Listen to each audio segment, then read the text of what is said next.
Hello, everybody. It's Craig here from Upside Down Shark, and I am joined with one of my best buds, Matthew Dobbie, Hello, it's me, Matt Dobbie from Upside Down Shark. and other places as well. Some places. Some places. We're here to talk today about Spider Man No Way Home. I do, is this a spoiler cast, a spoiler review sort of thing? It's hard to say, isn't it? Really. But dear listener or viewer, I can tell you this: there will be spoilers to be spoken about, and we will spoil stuff. This is your warning. Do not listen if you do not wish to be spoiled. With that in mind, shall we review Spider Man No Way Home? Yeah, all right. And You can find other stuff pop culture related at upsidedownshark.com. There's the plug. Let's do it. How do you want to start? it's all right, wasn't Yeah, it was good.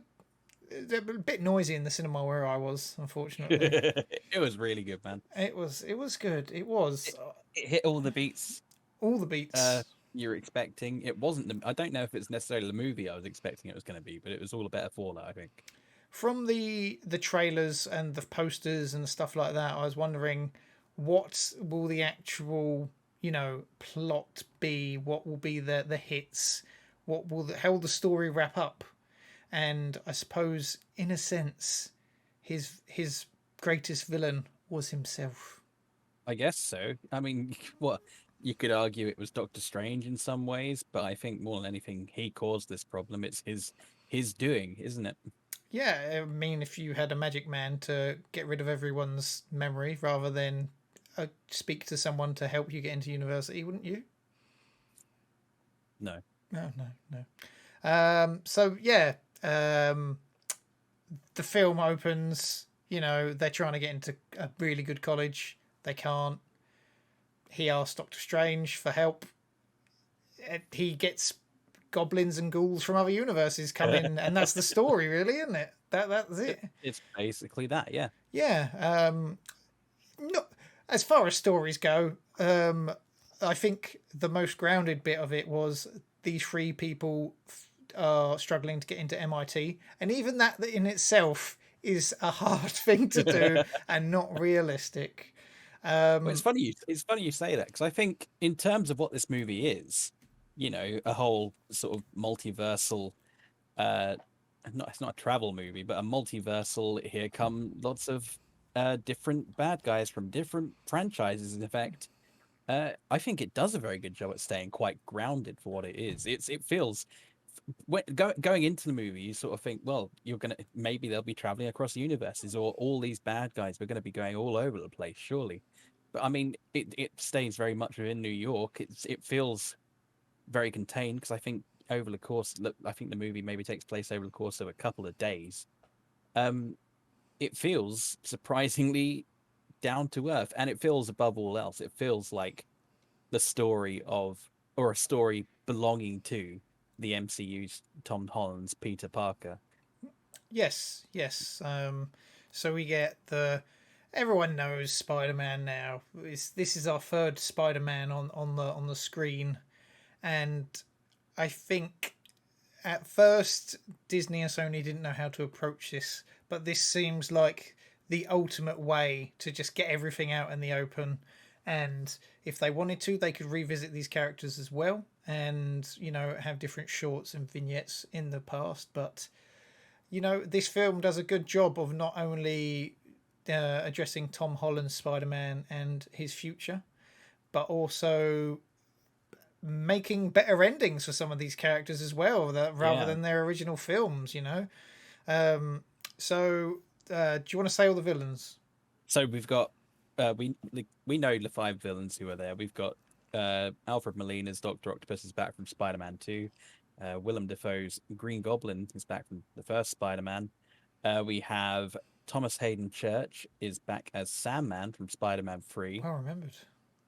Reese Ifans is back as Kurt Connors, the Lizard from The Amazing Spider-Man 2, and then we have Jamie Foxx as Maxie Dillon, Electro from The Amazing Spider-Man 2. And so I suppose the first part of the film is gathering all these villains up. I suppose. It's surprisingly. gets to that very quickly, doesn't Yeah, it? yeah, yeah. It really does. The first act is effectively uh, free friends not getting into college, go to Doctor Strange, make the spell happen. The trailers mislead you. Like, the trailers make you think Doctor Strange just fucks up the spell, but actually he contains the spell, even though he does get it wrong in effect. But it is mostly uh, Peter's fault again, which the trailers don't necessarily make you think it is. And then here come the baddies, and effectively Act One is Peter capturing them for the most part. Yeah, and it's after we've had the something like Infinity War or something like that. It's very very nice to see Peter and his two pals trying to get some Mm. semblance of normality back to the world they live in. And as you said, they get all of these baddies together as if to be like, we know the purpose of this film, let's do it. And there are times where it's just so ridiculous that, you know, you see the bad guys walk into Happy Hogan's condo and you're just like, what sort of film is this exactly? Yeah, But the central plot is that Peter Parker, he wants to do the best he can, and in the plot that I didn't see coming was he wants to cure these bad guys, and I didn't think. When you think about that as a superhero, it's not really something that happens in films a lot, is it? That they try to cure the bad guys of what makes them bad, but mm. they go for it in this I way. mean, you think because I mean, obviously coming into this, you think, well, I guess Doctor Strange and Pete and Spider-Man are just going to want to get them back to their universes, which is what Doctor Strange does initially want to do, and what Peter initially wants to do as well. You think back to the previous Spider-Man films, you obviously had, um, I mean, not less so in the first Spider-Man. I don't think Peter is out to cure Norman Osborn, mostly because he doesn't know it's Norman Osborn for very long. I think Peter wants to help uh, Doctor Octavius throughout the film. Whether he actually tries to cure him, I can't. I've not seen the film in a long time. I can't remember if he tries to cure him or not. Uh, it's it's in Amazing Spider-Man 1 with the lizard. Andrew Garfield Spider-Man does cure the lizard. Come the end, What although happens at the end of that though? Doesn't he die? I don't remember him dying. I don't think he does die. Does he? He might. Dennis Leary died. Gwen's dad. Yeah, yeah, he did. Yeah, you're right there. The Amazing Spider-Man 1 is a very, very strange film, Yeah, especially in my memory. but I remember the lizard does get cured, and I don't remember him dying. Maybe there was a post credit scene with him, as a matter of fact. Now I'm thinking about it, but yeah, I've not seen that film in a while. Um, but yeah, look, um, Electro, as far as Amazing Spider-Man 2, he wasn't cured; he was just dealt with. Flint Marko Sandman is perhaps the outlier because he definitely effectively has sort of a redemption in Spider-Man Yeah, 3 and just sort of runs off. And we do see that play out in Spider-Man No Way Home, which what I was glad of because I thought he was just going to come in and be a bad guy. But no, he comes in and he's like, "Hey, Peter," and he even helps capture Electro. yeah. It's trying to figure out how they got there. I suppose is the first thing that they had to come up with, Yeah. and they address it by different universes. They're dead, but somehow they're here because of multiverse stuff. It doesn't matter, and they. If you've seen the previous films, it's sort of like audience, you get a thumbs up. Here's a little treat. You remember Sandman. There you go.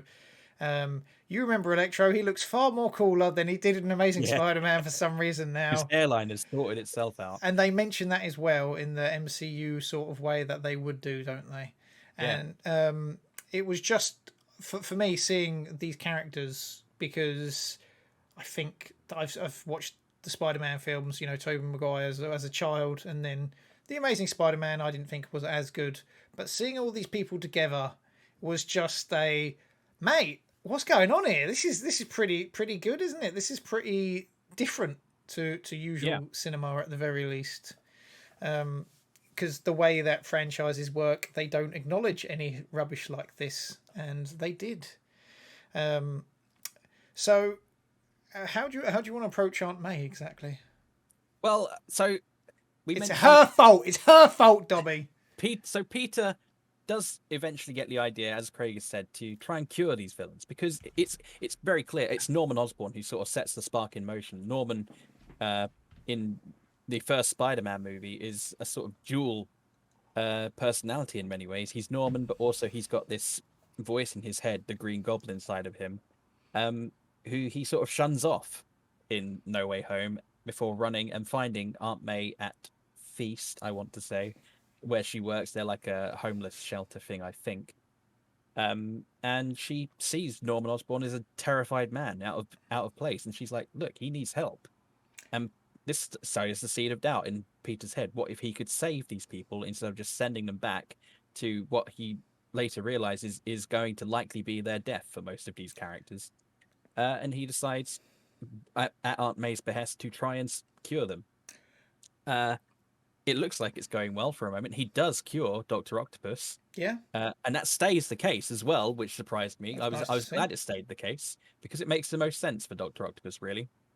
Um, but it turns out Norman Osborn has relapsed, as it were, and sets into motion all sorts of escapades and runaways. And in true Spider-Man fashion, because someone's always got to die and someone's always got to sail a line, Aunt May is killed by the Goblin glider and makes the statement, "With great power comes great responsibility." Aunt May is Uncle Ben in the MCU, which I liked in many ways.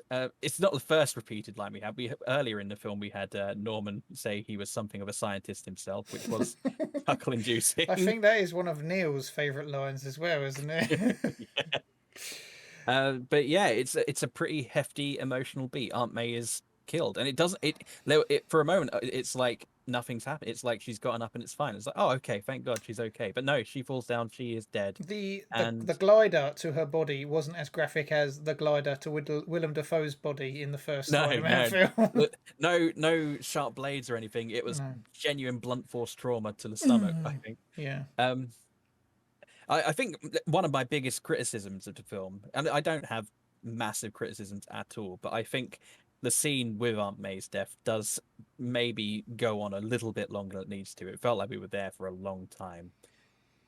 Um, So Willem Dafoe, hmm, great actor. yeah, Nice seeing him again. You can't tell me there wasn't a single person in the cinema that believed he was there for the greater good when he showed up. With Aunt May, most of this, yeah, as you said, she plants the seed of doubt in Peter Parker's mind because him and Doctor Strange spoke, and hmm, they always die thanks to Spider Man. That's the one thing that they have in common. And if Spider Man is nothing else, he's always trying to do good and do better. So this is what leads him down the pathway of thinking they can be cured. And it hmm. all goes awry thanks to Willem Dafoe. Um, and from there, it's like I thought they were going to do a scene where Peter Parker has a panic attack, but it turned out that it was his spider sense really just kicking in another Yeah, notch it was there. weird that moment, wasn't it? It was like because I Yeah, wasn't sure what it meant for a while, and I was like, oh, I guess he was just realizing that the Goblin had gone rogue. Yeah, yeah. I still not 100% certain that's what it was showing, but I think that's what it was. We forgot to mention as well. There's a one when Peter decides he's going to try and save them instead of send them back to their universe unaided. He comes into blows with Doctor Strange, and they have their own little mini fight between each other. Mm. Again, scenes from the trailer taken massively out of context. I mean, they showed the train bit where he's like picking up the pipes, as if it was in a desert or something. That's not the case at all in the film. It, But it they go into it's the really mirror Doctor. dimension. Yeah, the Doctor Strange land I like to call it, and it Yeah, they just go goes into Doctor mental. Strange land, and it's a very mind-bending sequence. Like my favorite, I love the first Doctor Strange movie, and a lot of that comes down to the visual effects and everything. So seeing that in a Spider-Man movie, yeah, big fan. Uh, but Peter ends up winning that fight against Doctor Strange and traps him in the mirror dimension so he can get on with his stuff. It's Um, it's as well like people thought that Doctor Strange would be like the Nick Fury or the Iron Man character, but that's not the case. Like Tom Holland's like, I can do this film by myself. yeah, I don't need a mentor this time round.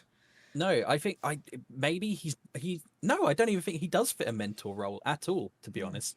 I think for the most part he comes across as a friend. Certainly at the start, there's a little bit of they come to blows in the middle. Come the end again, they're certainly back on friendly terms until the very ending At the when he very doesn't remember him. But so um, so let's talk about people who aren't featured in the posters, and they show up. One person has the same name as you, I believe. Matt Murdock. Oh, I was like, There you none go. of them are called Dobbie. Yeah, Daredevil's in it. If you don't, so this is an issue. I said, well, not an issue, but he's a lawyer, obviously, and he's Yeah. blind, and some people don't or haven't watched the Netflix Daredevil series, and just to have that scene in there seems rather odd. Would feel out of place for someone who never really has watched that show. Would you agree? I do agree, because Matt Murdock appears for all of about 30 seconds, and it's exciting for someone like me who loves Daredevil. Have you been keeping up with Hawkeye? I haven't watched yesterday's episode because I was Okay, so watching Spider-Man. I won't say anything then in that case, purely because you've not seen it. But it was a very big day for Daredevil in many ways yesterday. I will say it that way. Yeah, it's unusual. I'm glad he was there, but it was very. Here he is. You know what I mean? It seems like they're almost doing some tidying up now, like because the Netflix series weren't really canon, I suppose, in official terms, and now they're just like fans seem to like him. Let's get him on board and see what he can do. And now it's like, yeah, he's here, guys. He's that guy. So don't worry about it. And Yeah, it does make me wonder, because I'm hoping in some ways at least Daredevil will be canon to the MCU, because I mean I love that show so much, and like the character of Matt Murdock is portrayed brilliantly by Charlie Cox. Their version of Daredevil is brilliant. You've got the Kingpin, Wilson Fisk, who is portrayed by Vincent D'Onofrio, who is, I mean, one of the best Marvel villains of the last few years. So if he's coming across, then hey, I'd hope everything that's happened before between those two is going to be relevant. You know what I mean? well, that happened before all the Dimension stuff as well, didn't it? So there's no Yeah. reason to believe that's not, you know, um, the canon, whatever that means. Whoever cares about canon anyway? No one. The comic book nerds like us care more about it than MCU do. So here's what happened in the cinema. MJ and Ned, they're in Ned's house, and he does the Doctor Strange circly thing, and He's stolen Doctor Strange's sling yeah, ring. I see it off in the distance, and I know what's about to happen, and I get intensely excited. I look to my partner, and she can see the excitement, and I'm like, oh my god, it's gonna happen, and then she tells me to calm down. Then Andrew Garfield takes off his mask, and everyone screams, and I'm just like, I was very tame compared to everybody else in this cinema right now, and I think the Andrew Garfield and then the Tobey Maguire scene was done in a very MCU way to be like, we're all friends here, we're all pals, we're all here for a good time, and I think they did it the best way they could have. Just there was some instances where I was like, I'm not too sure about that, but for the most part, it's just fan fun, isn't it? That's what this film was out to do. Yeah, and I think bringing them in, I mean, it makes perfect sense for the story that's being told here. But equally, as mentors to the MCU, Peter Parker, who is younger than those, come the end of this movie, seeing where our current Peter Parker ends up, I think having had other universe Spider-Men come in to sort of help him get to that position, I think is really good, actually. And we'll get to how the film ends in a minute. But yeah, and I think the way they come in, as you mentioned, I think it's done really well. I mean, my cinema got the cheer for Andrew as well. Surprisingly, Tobey Maguire got nothing. Oh no! In my Oh, cinema, which was a shame. But I think he's a bit more of a muted entrance, to be fair. and it's he deserves that cheer because he's like, I'm not saying that he is a bad actor, but as an actor and his journey, he is a lot better of actor now than he was in Spider-Man 1. So, like, this is him playing the best version of himself. And, like, no one was like, tumbleweed. It was the gasp that came for Andrew Garfield was like, if you went to like a sound effects website and it was like the gasp sound, it was genuinely like that, with like that one high pitched in on top of it. It was really good. And then Tobey Maguire came through. I was expecting it again, but maybe the surprise is gone once Andrew comes through. Did you have it for Tobey? Yeah. It was the same. It was for both of them as well. and because he does dress like an odd fellow, the Tobey Maguire in this film. Yeah. So it was, yeah, as you say, it was different. Andrew Garfield comes in with the whole clobber and takes off the mask. Tobey Maguire's version just, hi guys, you Just right? walks in off the Yeah, street, basically. yeah, pretty Could have been much. holding a pizza for all he was doing. Yeah. So if I'm basing this off my nostalgia, like these moments were very good. That obviously they riffed on it, shouting the name Peter and them all looking. Yeah. How did you feel about them basically asking about spider jism from I Tobey loved it. Maguire? It was so great. Asking where else it might come out of. I thought it was so funny. Not a Because, fan? well, this has been one of the things I've seen on the internet asking for a while, and I, I, I enjoyed it from a fan perspective, but I was just like, is this just them incorporating internet humor for the sake of it? I But don't know. I think, Peter Parker is an inherently nerdy character for the yeah, most part. And I think, you know, sometimes you'll get like a show where multiple versions of the same character will come in. They'll all start flirting with each other or being really funny with each other. I think the interactions between Holland, Maguire, and Garfield, I think it shows Peter Parker in such a way. I don't think they're over exaggerating anything. I think they're just three nerdy guys who are all just talking to each other, happen to be the same person in their own way, and they're just like, "Hey, that guy, he doesn't have to make the fluid himself," and they show a genuine intrigue in a nice way, and it's got like that sort of internet memey side to it. But I do think it's if it were me, I would ask that question. You know what I mean? I don't doubt that for 1 second.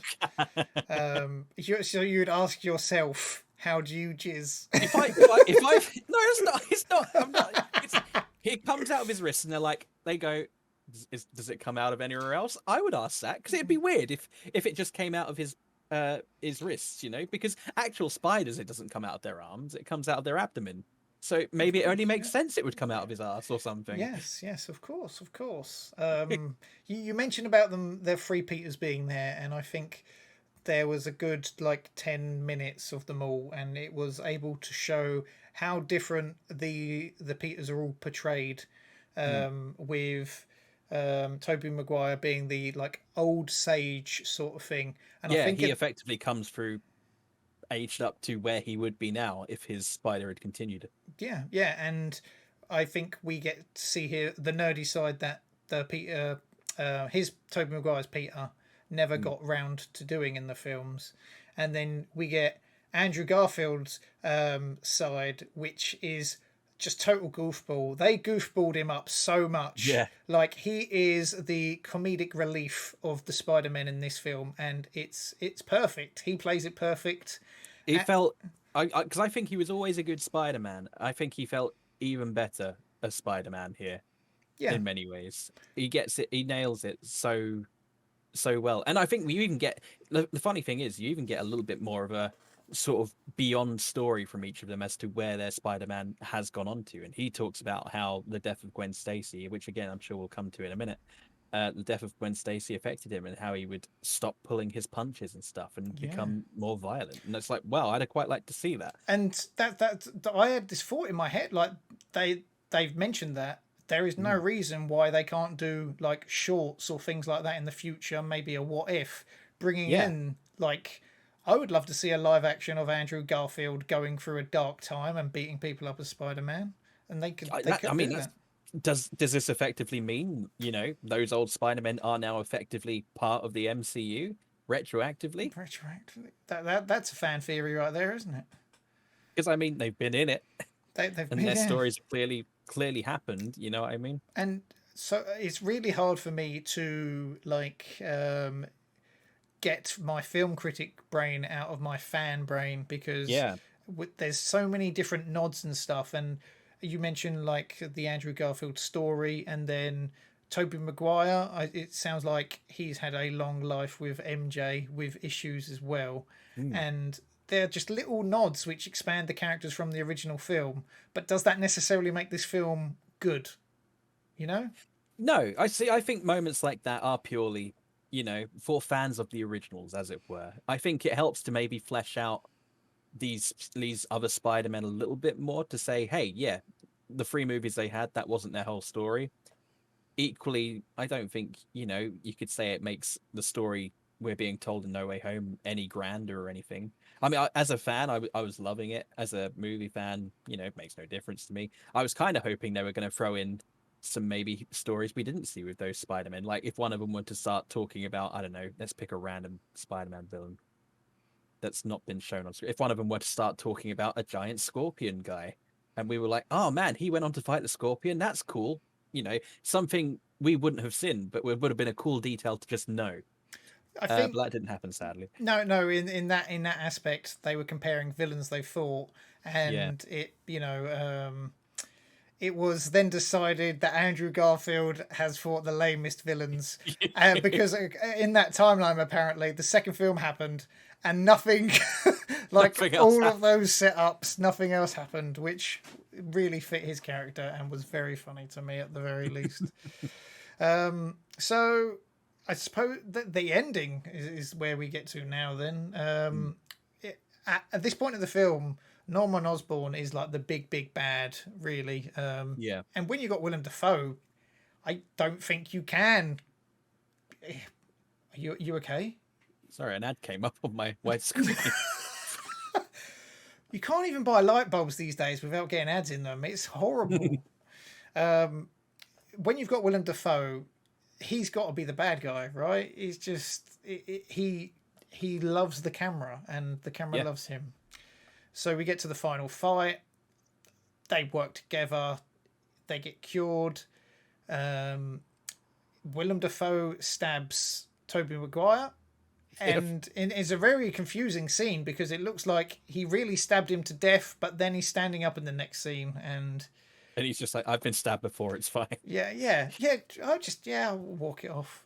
Then I suppose the reason the film is called No Way Home is because Peter's decision to make everyone forget him so that his loved ones become safe, and Doctor Strange does the spell after I suppose a moment of clarity between them both, and they are actually friends. But then it doesn't matter now. He casts a spell because all these different universes are coming in. He does the spell. They all go away, and that's the end of the battle scene.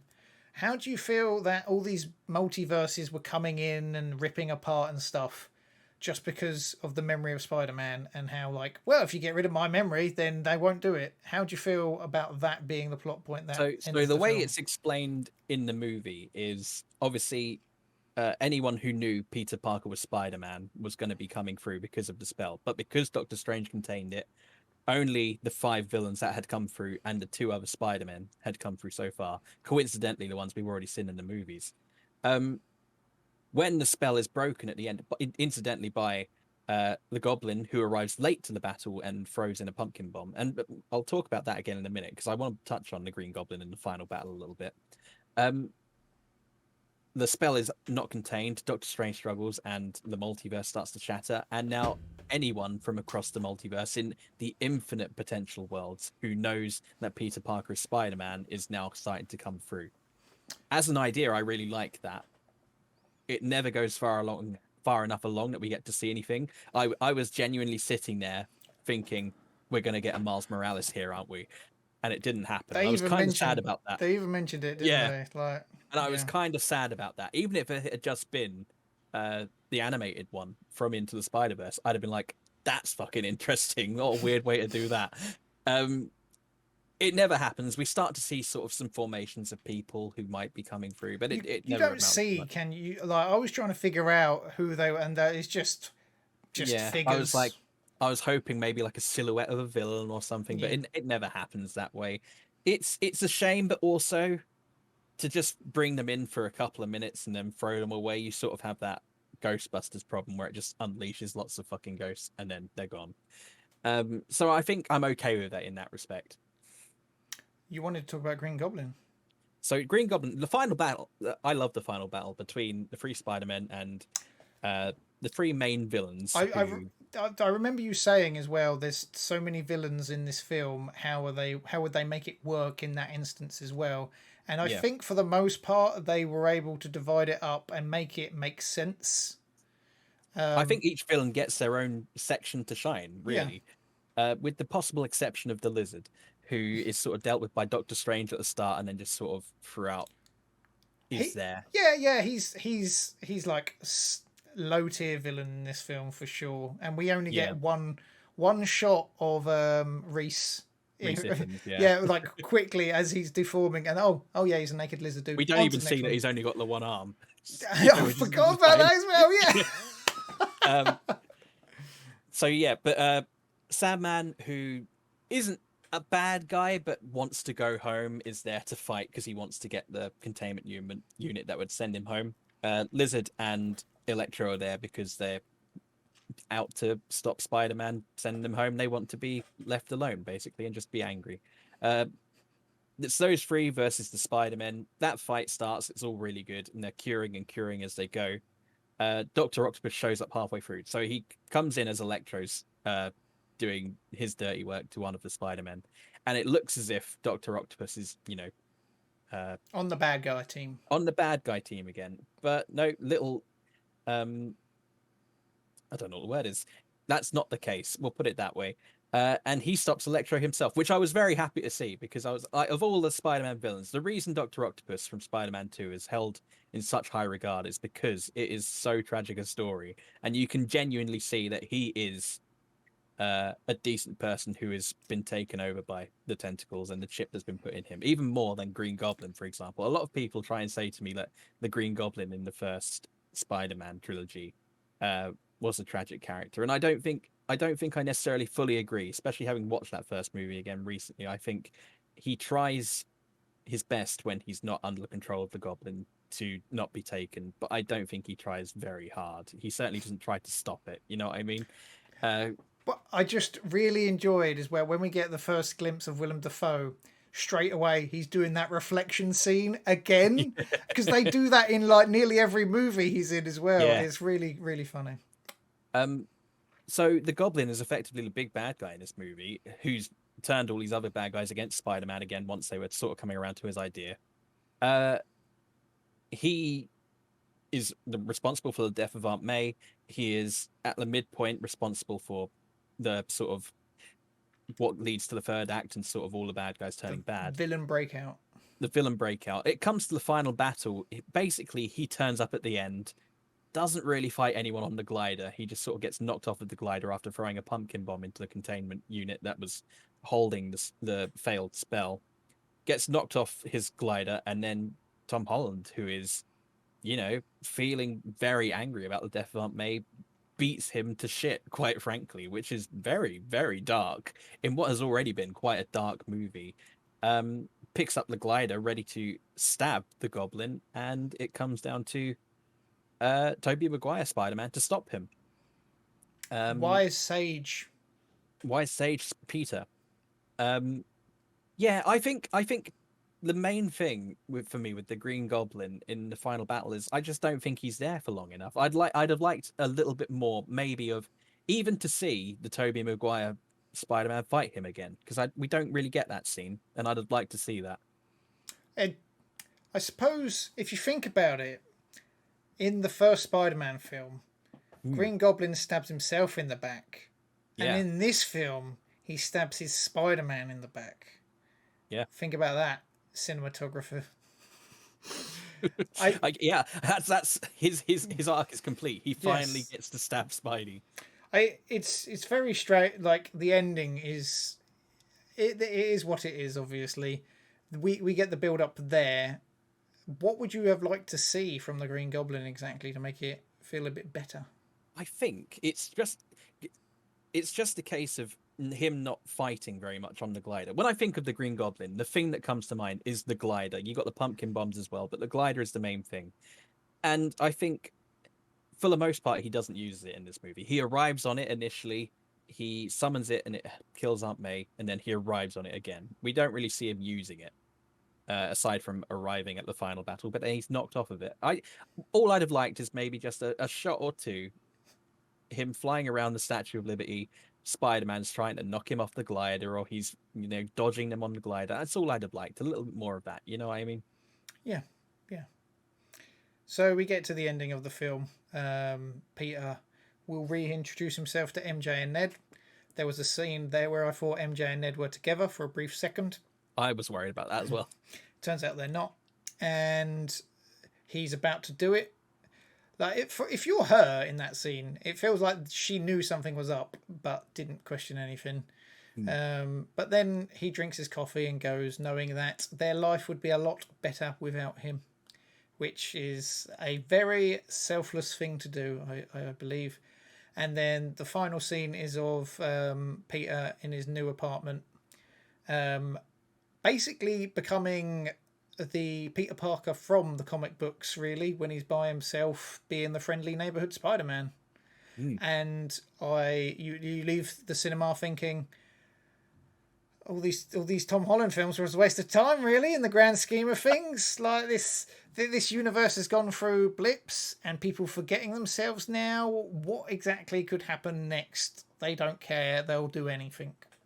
So I don't take it that way necessarily. I think this trilogy is probably my favorite set of Spider-Man films. Is the MCU ones. I'm used to the comics primarily as my Spider-Man heritage, as it were, and I like the high school aspect of it. I think what we get here is the MCU Spider-Man, for the most part, has existed within a world of superheroes, and that's very much been clear because he's always been with someone. It's been Iron Man, it's been mentoring him. Nick Fury and Mysterio, to an extent, have been mentoring him. Here, it's been Doctor Strange. This is the first time, aside from perhaps fighting Mysterio and Vulture in their final battles, respectively. This is the first time he's really had to step up and make a decision for himself. And truly, and his Aunt May's gone now. He hasn't got her to rely on, and really, he's left with no one to rely on. This is the first time he's had to be Peter Parker and Spider-Man on their own, as it were. And I think when you look at the three movies and by extension Infinity War and Endgame, as the journey towards that, I mean, I love it. I mean, whether we now need more movies with him, solo movies with this Spider-Man being that, and whether it could just end up being a rehash, is up for debate. But as a journey, I think these three Spider-Man movie, I think I really like it as a trilogy, quite honestly. I think Tobey Maguire's trilogy, he was not a kid, a youth for that long. And it feels like, is it the end of one or two where he's already out of high school? It feels like we're at that point with Tom Holland here. And Tom Holland has not aged one bit since he started being Spider-Man. So I think Disney would want him to be Spider-Man for 20 more years if he could. I'm not too sure how he feels about that, however. He's a good Spider-Man. And this is more like put the slate clean sort of thing, isn't it? Like they upped the ante so much that where else would you have gone from here exactly? So to do this is like anything can happen in the next film now, really, which is good. Definitely. I mean, realistically, he could go back to Zendaya and Jacob Batalon's MJ and Ned if he wanted to. They wouldn't remember him, but he could bring them back in, or we can leave that storyline now and he could go on to find his own Gwen Stacy or something if he wanted to. Exactly. He's still Spider-Man. He's the friendly neighborhood Spider-Man, but he is still Spider-Man. So if in some way, shape, or form Spider-Man is going to tie into future MCU projects and other characters are going to need to speak to him, it can happen. They just don't know it's Peter Parker anymore. It's like you say, it's a temporarily white slate. Yeah. And then we get the mid-credit sequence, which is Tom Hardy, your boy. In Venom, we got teased that he was in the universe that Tom Holland's Spider-Man is. Because I suppose Venom, I don't know how it works out. This is what's confused me as well, because I think this mid-credit scene is the bit I least enjoyed about the movie. It's in Let There Be Carnage, we see Venom and Eddie Brock brought across to this universe, and in one respect, that's given extra depth now because that's assumedly what's going to have happened to all these villains in this movie, and I think it's kind of cool to think that wherever they were in their timeline, that's what happened, and then suddenly they were here. I think the only way you can understand this Venom and Eddie Brock being in this universe, because the spell that Doctor Strange bungled brought across anyone who knew that Peter Parker was Spider-Man. In Let There Be Carnage, the Venom symbiote basically says something along the lines of, "Oh, you have no idea what the symbiotes know. We have 80,000 years of Okay. accumulated knowledge," or something like that. So maybe what you could take is, at some point along the way, he learned that Peter Parker is Spider-Man. I think that's flawed logic. This is some true nerd shit going on right now, listeners. This is Yeah, like in the depths. MCU people, they haven't thought about this, but this is what people are going to argue about on the internet for a few years. yeah. I think it's a flawed way of thinking because at no point has that been made clear. Do you know what I Um, think? yeah, Just a nice Easter egg in it. I Sets think they up just wanted to next bring film. Venom across. But the thing that annoys me is basically Venom and Eddie have come across. They've spoken to a guy in a Mexican bar about superheroes, and just as they get the idea of all this, he says, "Okay, I'm going to go talk to this Spider-Man kid." They get sent back, which means that the post-credit scenes of both of these movies amount to, you know, he goes here, talks to people, he goes back, Mate, and if and you that think is of it, it's so funny. They make enough films now that they can just waste everyone's time with theories like this. and it's like people. I think people were assuming, oh, they're going to fight at some point, and if that's going to happen, he's going to have to come back across, or he's going to have to go that way. I think it seems to me that the only reason this has happened is so that they could introduce the symbiote in a way that wasn't it coming straight from space. And I mean, I guess that's nice as a tease that we could get, a separate Venom in the MCU. I'd be okay with seeing that because I'm not the biggest fan of the Tom Hardy Venom. But yeah, it was a bit of a letdown for me. Definitely my least favorite bit of the movie. Well, this could also set up, Flash. I think he's Venom in the Flash comic book. Thompson, yeah. Yeah, exactly. And they Now have a that's an Flash. interesting point. Yeah. Yeah, so they might want to do it their own way, but then the way it's working out, like um, Jared Leto's vampire film, Morbius. Yeah. yeah, which and they just seems like they're mixing up everything now. So I think they're just introducing all these aspects, but at the end of the day, they just want to make money, don't they? Like it doesn't Yeah. really. They have a higher thing, but they're just linking everything together so that they can make more money. Then the final post-credit scene is just literally a Doctor Strange trailer for the next film, Mm. isn't it? Yeah, Look, Multiverse of looks Madness. good. Looks real good. Looks trippy. Looks kind of horrific. We get a little callback to the Doctor Strange Supreme from What If of all things. We assume anyway, unless this is Yeah. just another evil Doctor Strange, which could be. But You know it looks good. the Futurama episode where they have all the different the universes in the boxes. Yeah. I want that film to be this. So Oh my god! Imagine a movie of that. I would love that. like they just go to different universes where Doctor Strange like is just a little bit different, or Just something like slightly that. hippie.